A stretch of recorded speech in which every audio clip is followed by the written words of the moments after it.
চা খাওয়ার জন্যে মানুষ যে এত দূর যেতে পারলে সেটা আমাকে না দেখলে তোমরা কিন্তু জানতেই পারবে না। তো আমি চা খাওয়ার জন্যে যে পাটুলি চলে গেছিলাম নচিকেতার চা খাবো বলে, সেটা তো আমি আগের ভিডিওতে শেয়ার করলাম। আর এখানে এই কাবাব মোমো দেখে আমি জাস্ট লোভ সামলাতে পারছিলাম না। আচ্ছা, এখানে কারা কারা পাটুলিতে গেছো সেটা কিন্তু অবশ্যই কমেন্ট করে জানিও।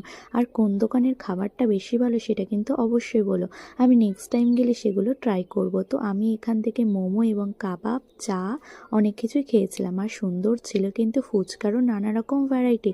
তোমরা চাইলে কিন্তু এখানে আসতে পারো আর ট্রাই করতে পারো বিভিন্ন রকমের মোমো, ফুচকা, চা, আরও অনেক কিছু কোল্ড ড্রিঙ্কস। তারপরে এই বিভিন্ন রকমের রোলও কিন্তু এখানে অ্যাভেলেবেল আছে। তো এই ছিল, আমরা খাওয়া দাওয়া করে অনেক রাত হয়ে গেছিলো এবং লাস্ট টাইমে একটা ললিপপ খেয়ে বাড়ির উদ্দেশ্যে রওনা হলাম এবং রাতের ভিউটা এনজয় করতে করতে বাড়ি ফিরে এলাম। তো এই ছিল আমার পাটুলির ভিডিওটা এবং কী কী খাওয়া দাওয়া করলাম সবটাই শেয়ার করলাম। কেমন লাগলো জানিও। আজকে